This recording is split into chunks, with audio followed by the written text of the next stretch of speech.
Hello, beautiful friends.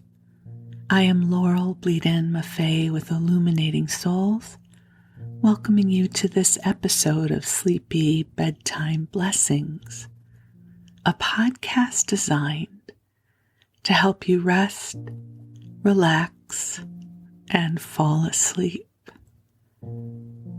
and also to help you deepen in your connection with your beautiful team of angels who are here to infuse love upon your path. If we're meeting for the first time, I am an angelic practitioner, a spiritual teacher, and an encourager of souls. And I do this through one-on-one angel sessions, which are so wonderful. It's a beautiful way to deepen in your divine guidance. And if you're ever interested in scheduling a session, you can just mosey on over to my website, illuminatingsouls.com, where you'll find information about my angel sessions, as well as soul mentoring and my classes and circles that I facilitate. Truly, it will be a blessing to connect with you in your waking hours. And I am someone who uses sleep podcasts to help me transition from the waking hours into the beautiful expanse of sleep. And I love sleep podcasts so much that I was guided to create this for you. My hope is, after you've had a chance to listen a few times, that this podcast can serve as an oasis of light for you. It can become a place where you can plug in to waves of love for you. I know I'm not the only one feeling the chaos we are moving through in the collective, and so I want this episode to be a love letter for you, because I believe in you and I am so deeply grateful for the gift of you. So I invite you to take a nice deep breath in and release, and get ready to cozy on up, whatever that means for you. For me, I plump up all my pillows plural, because I sleep with a lot of them. I think I have a little bit of a princess and a pea thing going on. I love lots of blankets and lots of pillows. And then I put in my earbuds and I pick a podcast episode. And I turn the volume down low, and I listen until I drift off. So this is your time to get ready. And the flow of this episode is going to be that we will chat for a little bit. Well, I'll chat, you'll listen, although feel free to have a mental conversation with me. And if you have any feedback or any response to anything I'm saying, you feel free to reach out and send me a message, as I would love to hear from you. But right now, I really encourage you to get ready for bed. You can chat with me later. But for right now, this is your time. This is your time to come into sanctuary for rest. So we'll talk for a little while. And then I'll call in the angels and they will amplify their loving presence for you. And then I'll read to you. So we're going to get to be together for about the next hour or so. So you'll have plenty of time to drift off. So don't feel pressure. Don't feel like you have to hurry up and sleep. You have plenty of time. And you know what? If it takes more than an hour, this is my 33rd episode. And that means there's approximately 33 hours of content available for this podcast, so you can just let it play all night. And the angels and I will keep you company. And just take a nice deep breath in, allowing the light of the divine to come to you now, breathing in the love that is here for you. And also giving yourself permission to release whatever this day brought you. That you have permission to rest and just be. This is your time to replenish and restore.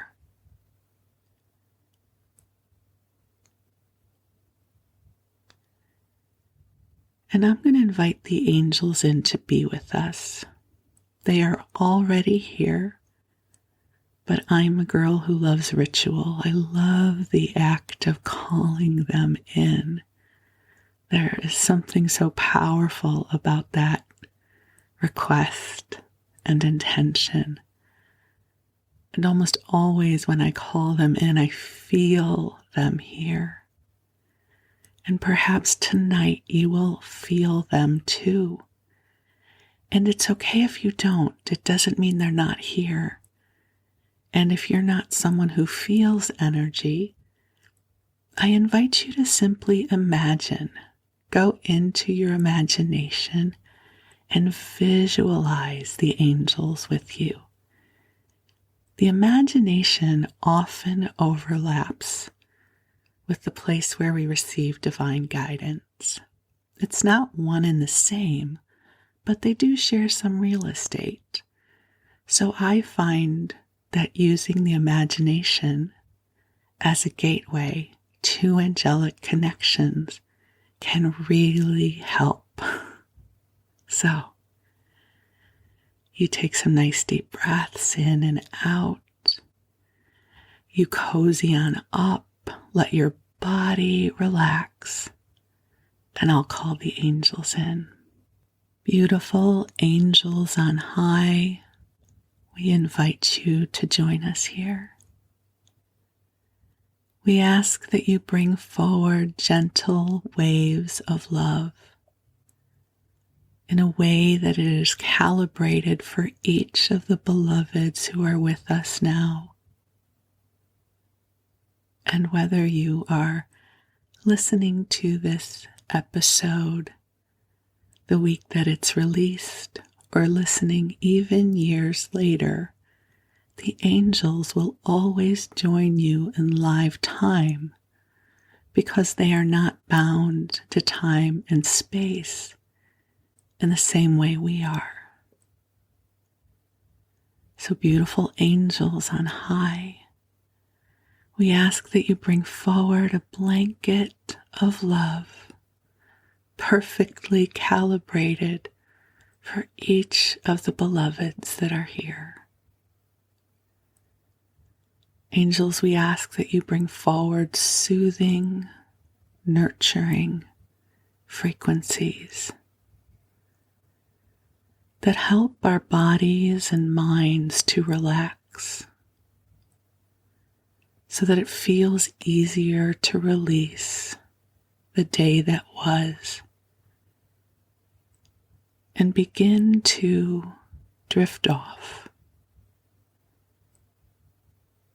into a lovely expanse of rest and sleep. And beautiful angels, while we rest, please help to clear and heal our energy bodies, our minds, and our physical bodies as well, to help shift our energies so that we feel a deeper sense of well-being. It is so wonderful to be gathered together here in the company of the beautiful angels of light. And here is what the angels want you to know. They say that they are deeply grateful for the gift of you. They say that you have a challenge understanding the depth of loving you bring into this world. But truly the world is brighter because you are here. That within you are gifts and abilities that will inspire the hearts of others. And that you need not feel that you have to become famous or write a best-selling book. You already are a bright light. And you already are bringing more love into this world. They simply invite you in this moment to receive this acknowledgement into your heart. So just breathe with us. And they say, do not doubt your place in this world. Your way is being paved with light. Seek out the blessings that find you. Make space for the inspiration that is carried on a whisper and a breeze. You are traveling this path surrounded with love from your angels and guides, and they are here supporting you. So take a breath in and breathe in the love.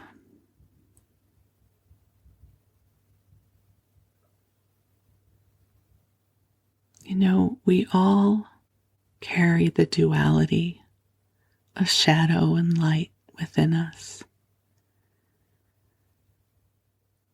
The duality says that we're not enough on some days, and on other days it says that we are too much. It's like some strange puzzle that we can't quite fit into. But you are you. You are the breath of God incarnated as you. And you are more than enough. And you are not too much. You are just the right amount of you.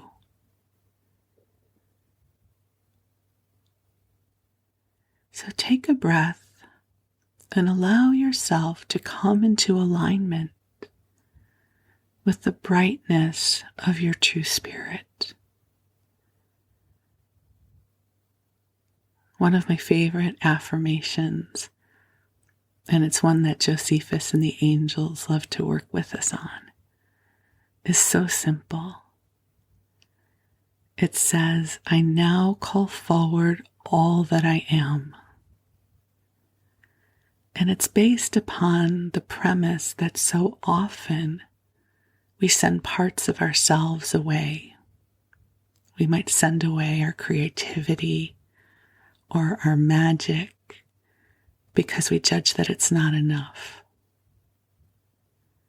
So when we come into this beautiful affirmation, I now call forward all that I am, it's an invitation to call ourselves back into our innate wholeness. So just take a breath as you're getting ready to drift off to sleep. And give yourself permission to call forward all that you are. I now call forward all that I am. I call forward my magic and my gifts and my abilities.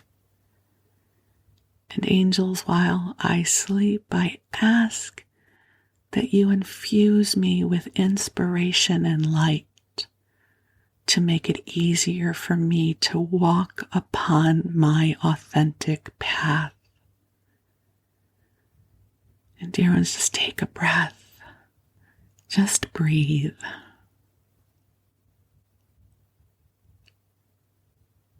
I affirm you are blossoming open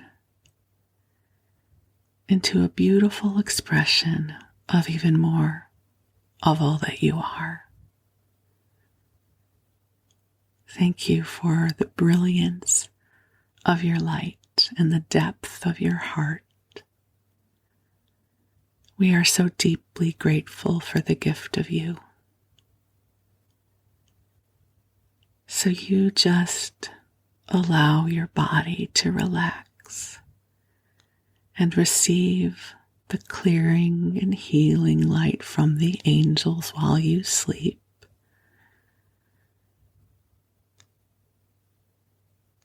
And while you rest, the angels will watch over you. And I say a prayer that your dreams be sweet and you awaken in the morning or whenever it is you're supposed to wake up feeling replenished and refreshed and even more connected with your inspired heart. So you drift off. And while you do, I'm going to tell you a story.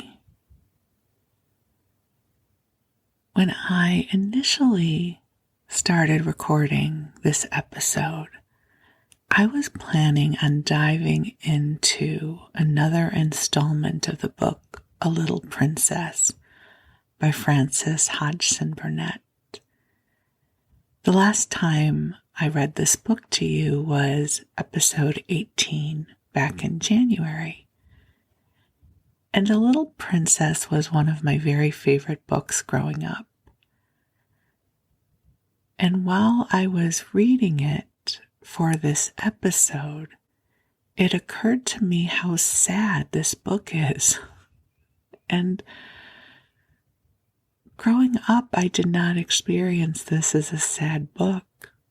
So I recorded, about a half an hour of reading the next chapter of the book, and I thought, I don't think I want to send this to you. I don't think this is helpful material for drifting off to sleep. And we are going to return to that book, but I'm going to skip forward to some of the more magical and serendipitous parts of the book that I think are what helped make this so enchanting for me as a kid. But it got me contemplating about how so many of the books that I read growing up were kind of sad, but I did not experience them as sad. And I don't think other children did either. I don't think these were books that caused us to feel sorrowful. I think it must have to do something with our psychology in those age stages, right? Where we have this fierce sense of independence and seeing the world through our eyes. So I thought I would just wax poetic about some of my favorite books growing up and share with you a little bit about them, because my sense is you may have read some of these too. And then, I don't know if it'll be this episode or the next one, we will return to A Little Princess. So she will come back. So the first book I'm going to share about, and I can't read these books to you because they are not in public domain. They are still copyrighted, which of course they should be. So this first book was published in 1967. And I'm going to read to you the first line of the book because it's a very iconic first line and it might bring it back to you. This is what it starts off with. When I stepped out into the bright sunlight from the darkness of the movie house, I had only two things on my mind: Paul Newman and a ride home. So I'm going to give you a moment. I'll read it to you again. When I stepped out into the bright sunlight from the darkness of the movie house, I had only two things on my mind: Paul Newman and a ride home. Well, I won't make you guess because actually you're hopefully drifting off to sleep, so I don't want to wake your mind up too much. It is the opening line from the book The Outsiders by S.E. Hinton. Now, to say that I loved this book would be an understatement. I was in relationship with this book. I don't remember how old I was when I read it, but if it was published in 1967, I would have been 5 years old.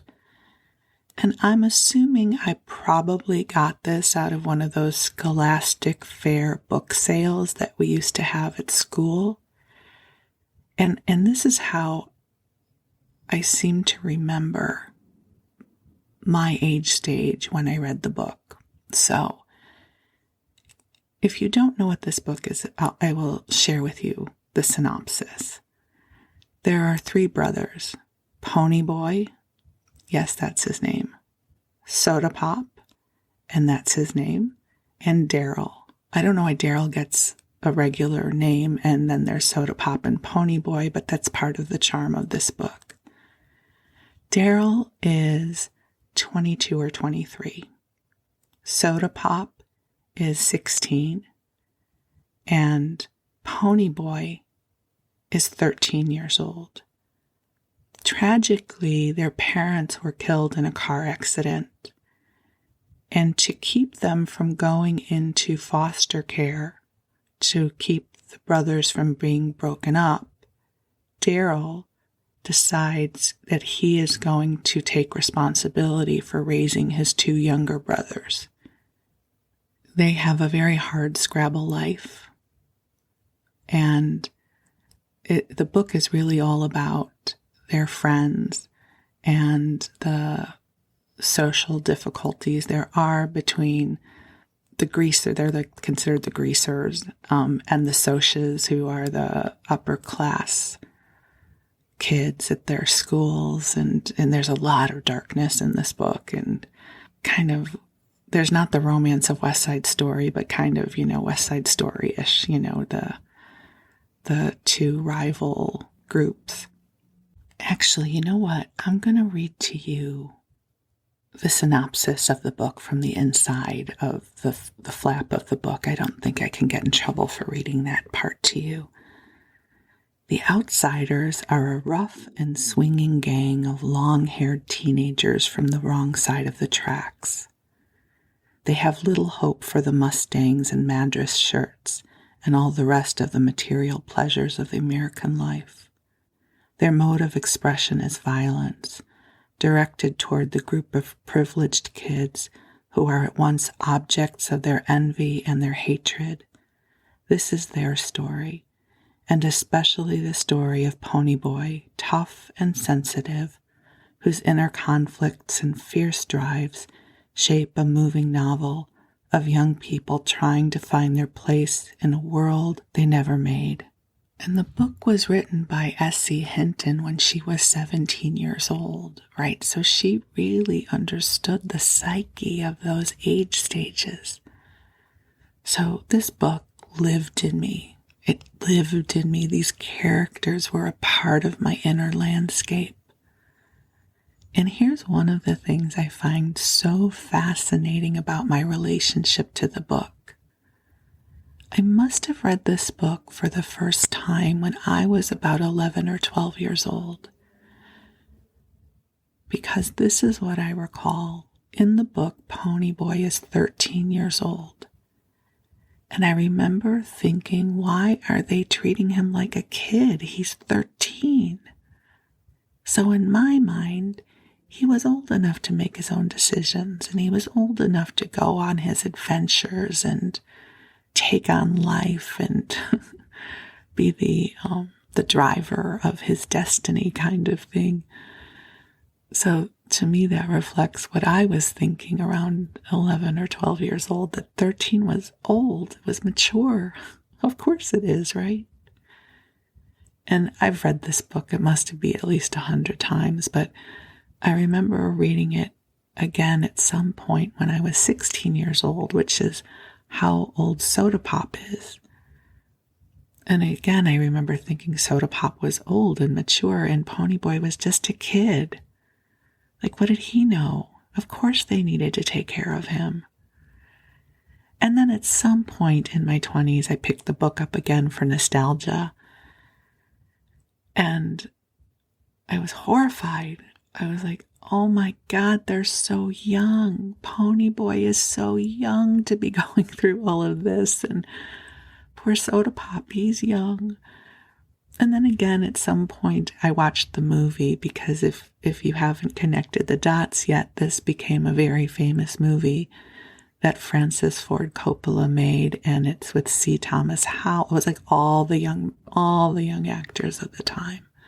C. Thomas Howell, Patrick Swayze, Rob Lowe, Tom Cruise, Emilio Estevez, Ralph Macchio. I don't know. Did I just say his name right? Is it Macchio, I think. I'm sorry, whatever, if I'm mispronouncing your name. And certainly as an adult, I read this book or watch this story and I have such profound empathy in my heart because here's Derry, this 22-year-old kid trying to keep his brothers from harm. So I'm always fascinated with my relationship with this book because of how I perceived it through my different age stages. And I will also say, I don't know how it was for you when you were 11 or 12 years old, but I had a lot of crushes, right? Crushes became, the source of fantasy and love, the future visions for love and who didn't want the bad boy then, right? The boy who was in pain that we were going to heal and fix. Future signs of a light worker for sure. Oh, he's so troubled. I'm going to make him better. I'm going to be the light in his darkness. All of those, totally earth angel, incarnated angel, light worker 101 material. And I bring this up because the early editions of The Outsiders had an artist's rendering of the boys. And there's one boy with this dark black hair who I assumed to be Soda Pop. I don't know if it was, but to me, in my mind, he lived as Soda Pop. And I had this mad crush on him. So he's just an artist rendering on the cover of a book. But to me, he was the ultimate cute boy. And later, when actors were brought in to play the role, and Rob Lowe was cast as Soda Pop, and Rob Lowe's a cute guy, right? No shade on Rob Lowe. I love him. But he wasn't my Soda Pop. And I had a very difficult time with that because the Soda Pop that I had imagined from the book cover dwelled within me. And now to go and buy the book again, it's the artwork from the movie. And at some point I lost this book, my original Outsiders book. And I actually went on eBay at some point to buy a copy with the old cover for nostalgia's sake. So as I talk to you about this, I am looking at my cover of The Outsiders with the cute boy with the dark hair, who I loved through much of my adolescence. God bless our fantasies and crushes and imaginations when we were younger. I don't know who your adolescent crush was, but this was one of mine. I really did live in this book. And I love that part of the imagination, especially growing up, that we get to expand our awareness of who we are and where we are and co-create in a way. It trained me well for what I do now, I suppose. So the first book I share with you is The Outsiders, and how I did not experience this as a super sad book. I mean, there are absolutely sad parts, but now I read it, and the empath in me is like, oh my God, I am so sad for these boys. Why isn't someone taking care of them? And yet that was not my experience at 12 years old. I was like, they got it together. Oh, and one other thing that I loved about these brothers, they always made a chocolate cake for breakfast. I mean, tell me this is not my dream come true. Phenomenally cute boy, troubled, makes chocolate cake for breakfast. Ding, ding, ding, Laurel, Bleadon-Maffei, calling to you from beyond. Chocolate cake, cute boy, trouble, they're going to need you. I was all in. And part of the narrative of the book was that if they didn't have any chocolate cake left in the house, one of them would whip it up so there would be chocolate cake for breakfast. So again, cute boys, chocolate cake, and boys with troubled hearts who I could help love and soothe. Oh, such the phenomenal archetype for my 12-year-old heart.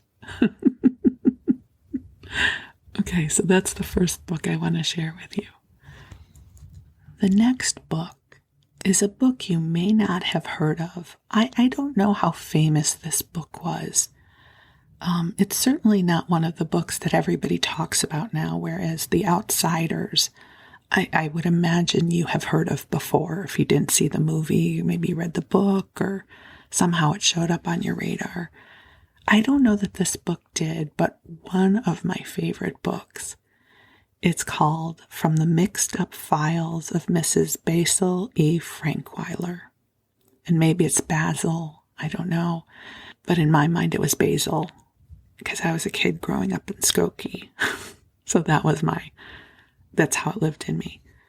So again, I may be mispronouncing the name, but to me, it's From the Mixed Up Files of Mrs. Basil E. Frankweiler.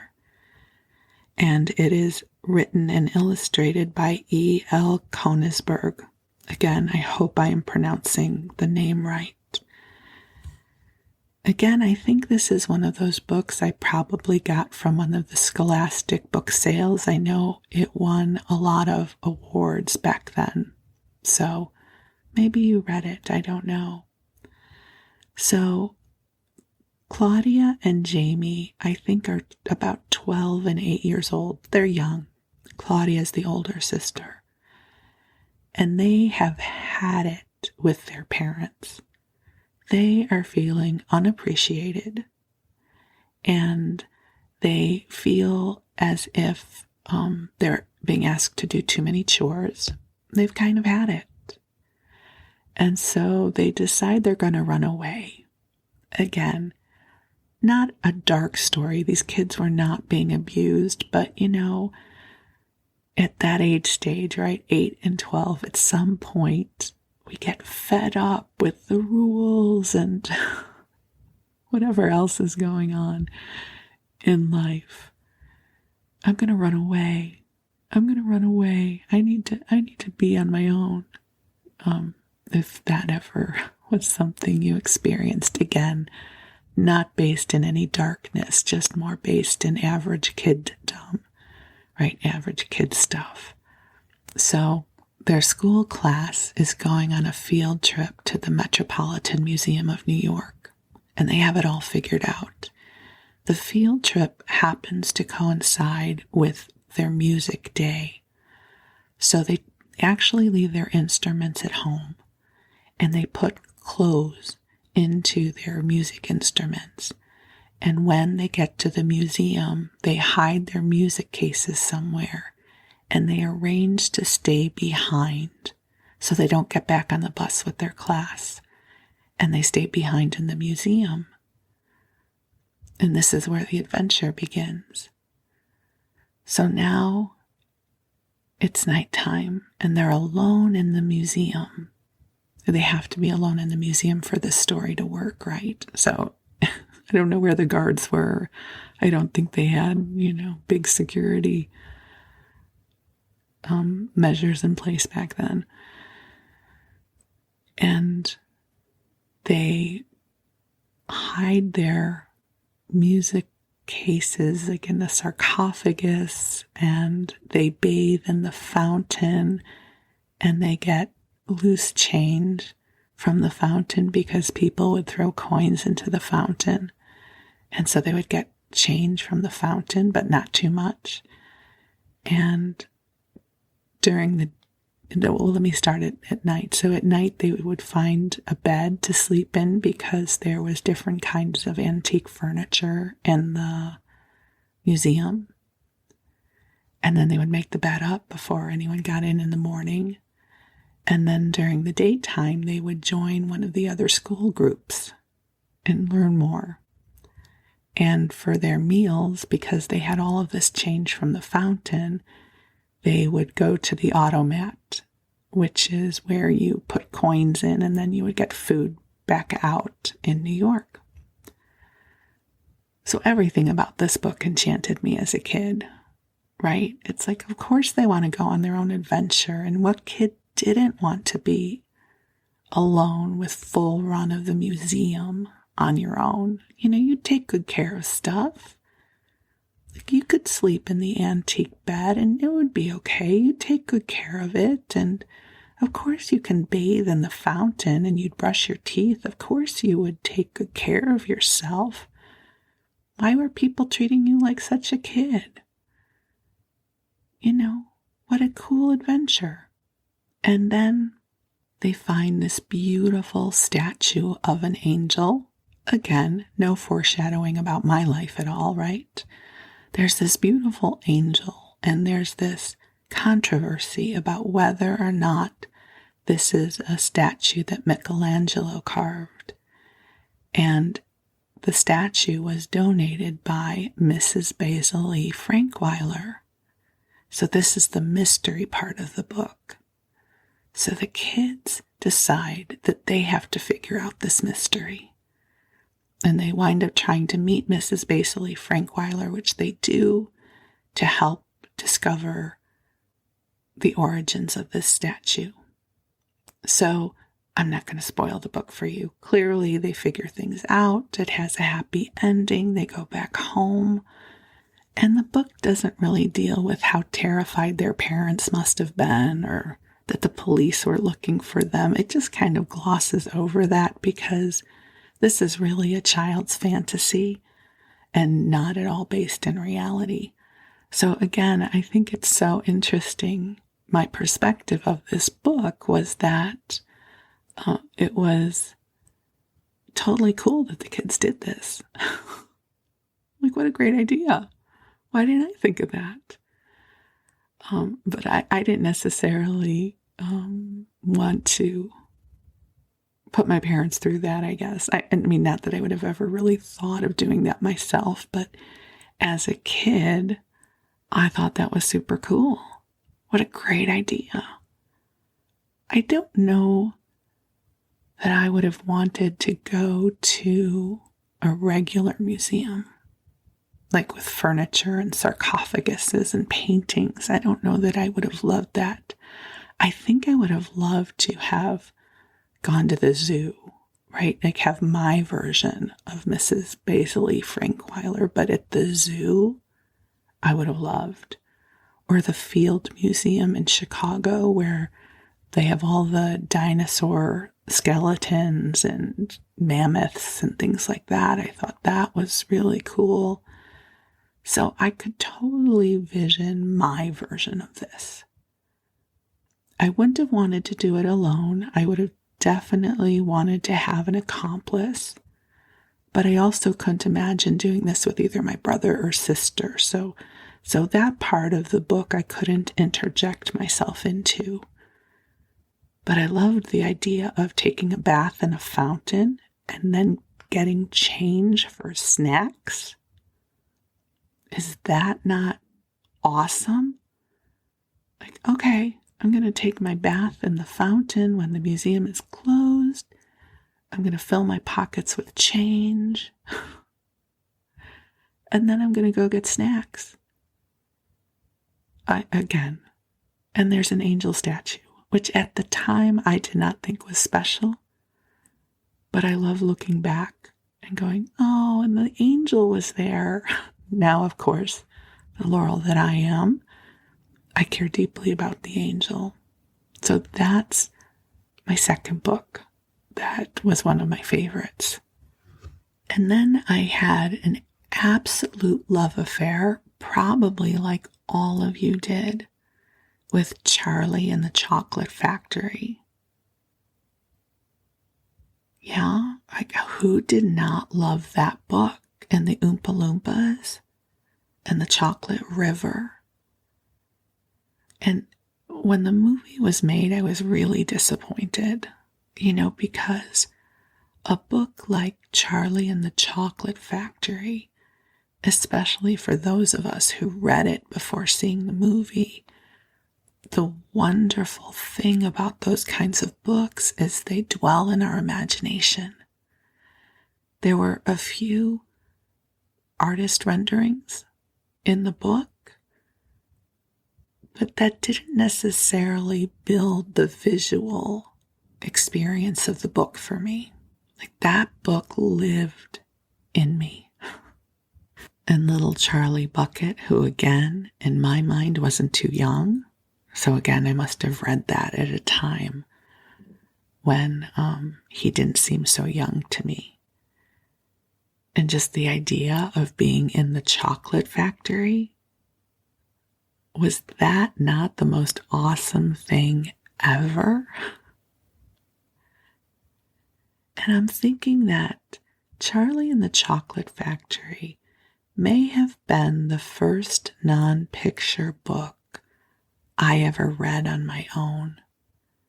I seem to recall that the teacher, and this must have been first or second grade, somewhere around there, I think. Kids, when I grew up, we didn't read as young as kids do now. I mean, I remember kindergarten for us was macaroni dioramas, right? Paste 5 pieces of macaroni on your piece of cardboard. I think it was only at the end of kindergarten that we started learning the alphabet.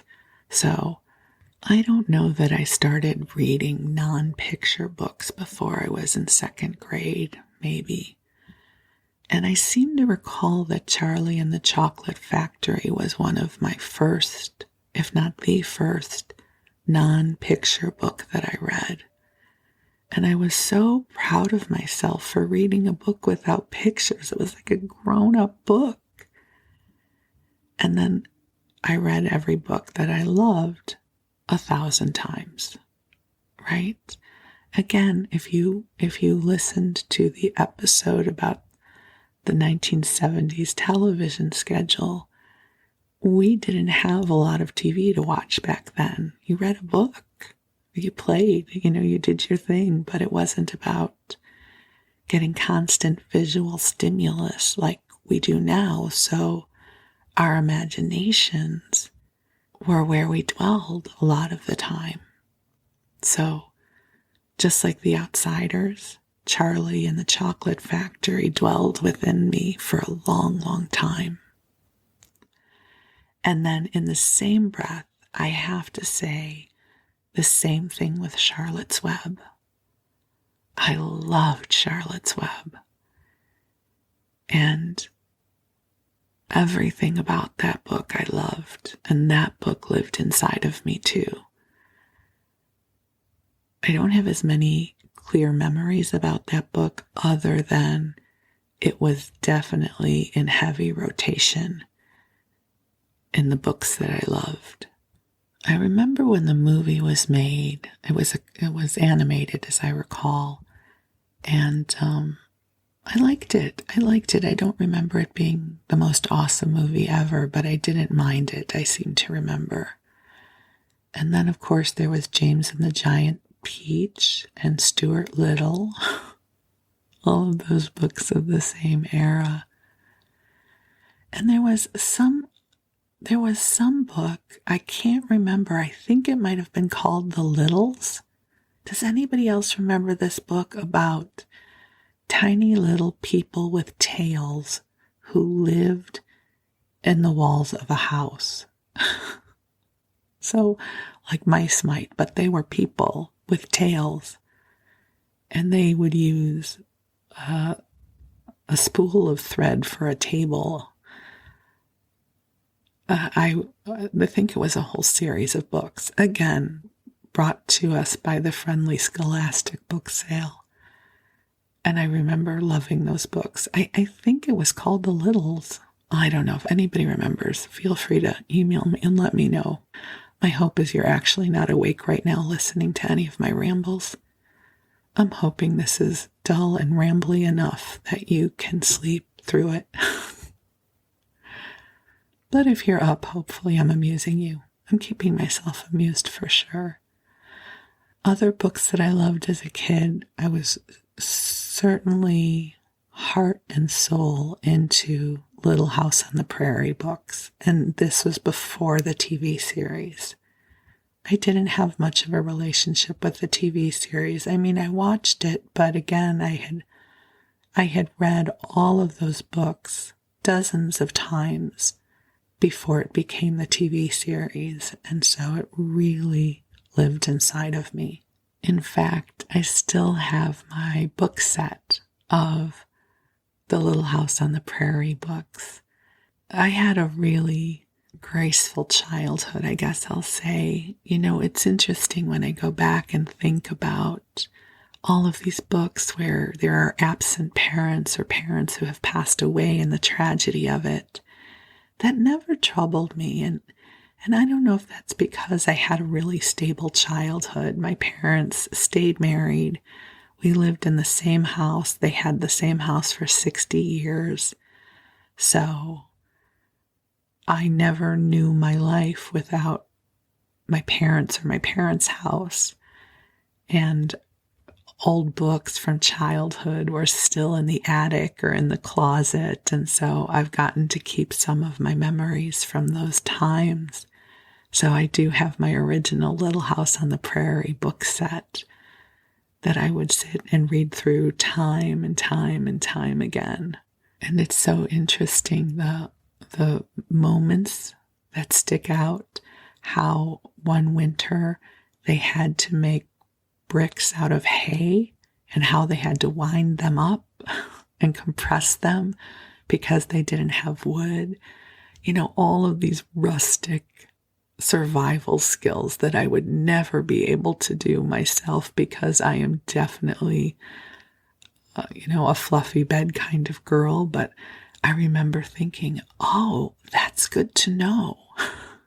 That's good to know that if there's an emergency, we can take straw and bundle it up and burn it.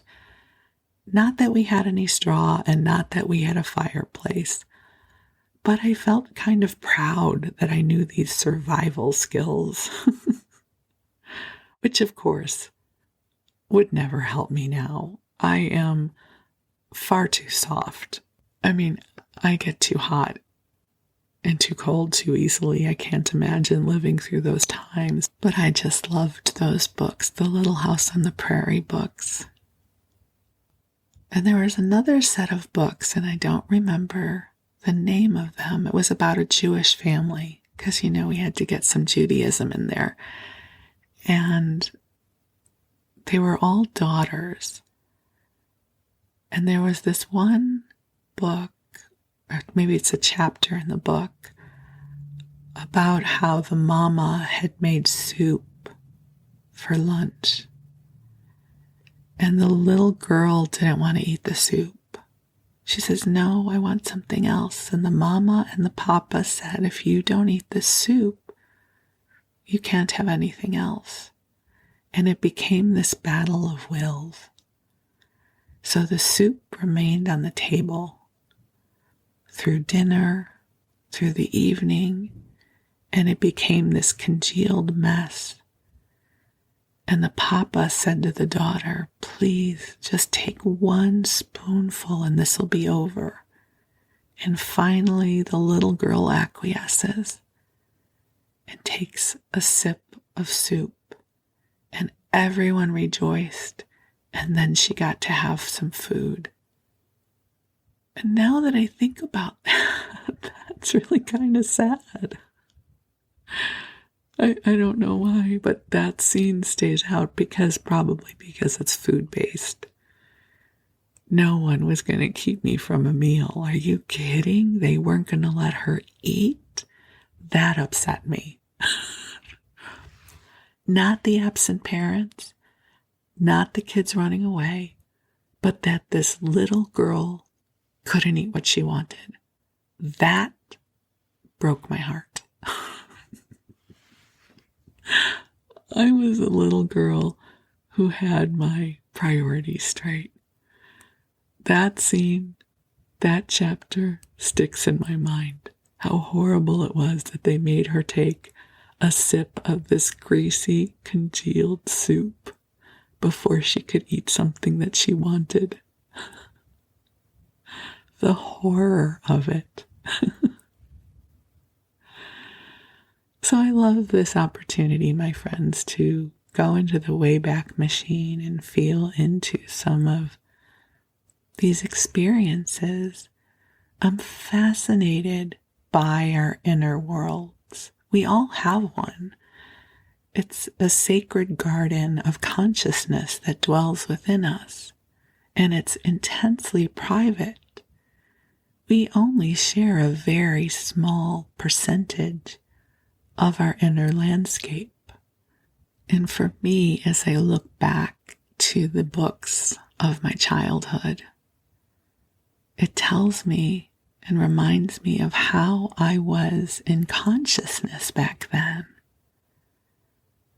What my world was like, how I contemplated life and relationships and my place in the world. And so my hope is this is an invitation for you to begin to contemplate some of the early relationships you had with books as a kid. So we are going to make it back to Little Princess. I'm going to skip through the sadder parts and fast forward us to parts of the book that I found most enchanting growing up. And so that is something we can look forward to together. But in the meanwhile, as you sleep, allow yourself to go into your Wayback Machine, into the books that you loved growing up. You know, I always had a stack of books by my bed. They would be on the floor. And I'll give you a little funny childhood memory. I shared a room with my sister. I was messy. I was a slob. I'll say that as a kid. And my sister was neat. We were Felix and Oscar from The Odd Couple. And my books would just be strewn about the floor. And I would wake up and my sister would have stacked them from biggest to smallest by my bed. And I think at this point in life, oh my God, God bless her, how hard that must have been for her to share a room with me who was so disordered back then that she had to wait until I was asleep so she could neaten up my book pile. And I have to say, I loved that my books were neat at that point. That was awesome. But I never felt inclined to do that myself. So a shout out to my sister, who's amazing and who I love dearly, and that we survived sharing a room for so long. And to, you know, if you had to share rooms with your siblings as well, and however that was for you. We did okay. We did. There's lots of good memories about sharing our room too. That was just one that had to do with books of childhood. So yeah, I always had a stack of books by my bed that at some point would be ordered by my sister. And I should say that librarians run in our family. Both of my aunts were librarians, so we grew up with a great love affair of books. My parents always loved books, and there would always be a used book sale once a year, the Brandeis book sale that was for Brandeis University, and it was in a big tent in the parking lot of the Old Orchard shopping center. And my parents loved that. They would go and find old books, and they definitely passed on their love of books to us. So I am delighted to get to share my love of these books with you.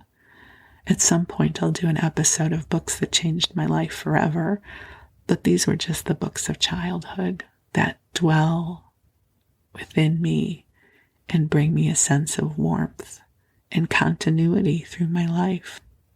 And so, thank you for letting me share this with you. You have a sweet, sweet night's rest. I hope you're asleep already, and if you're not, you can queue up another episode and I'll continue to ramble with you and bring in the angels and keep you company through the night. I love you very much. You are precious in this world, and I am profoundly grateful for the gift of you. Thank you and blessings to you.